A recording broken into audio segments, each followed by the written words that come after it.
This is a pretty significant topic, but if I could just make a couple of quick comments. I'm hearing a great deal about the Establishment Clause and things of that nature. But when a government becomes a secularist government, secularism is in fact a religion.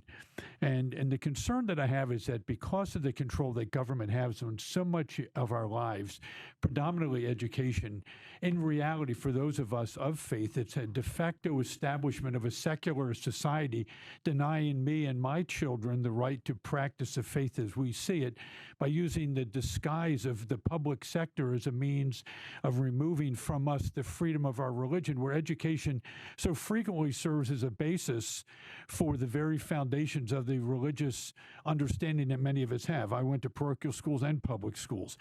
I just also tell you that just because something's legal and we pass in this body doesn't mean that it is either ethical or moral. And we need to understand that. There have been, throughout the history of this nation, situations in which laws have been passed.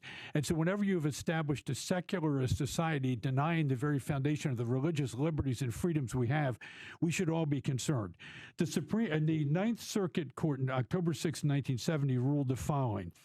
The court ruled it's quite obvious that the national, and I quote, "It is quite obvious that the national motto and the slogan of coinage and currency, 'In God We Trust,' has nothing whatsoever to do with the establishment of religion. Its use is of patriotic and ceremonial character and bears no true resemblance to a governmental sponsorship of a religious exercise."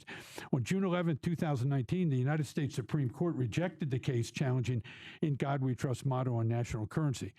You know, I absolutely believe that everyone has a freedom and a liberty to practice their own faith, but I get increasingly concerned when the government uses the very government that I fought for and defended in harm's way on a number of different occasions, where we sit back and we harbor this perspective that if I can deny you use of any government dollars, of which 1/3 of your dollars are taken and used to establish a government that's denying me my religious liberties and freedoms in the name of secularism, I find that problematic, and I thank the maker of the bill for doing this. I'm a proud co-sponsor.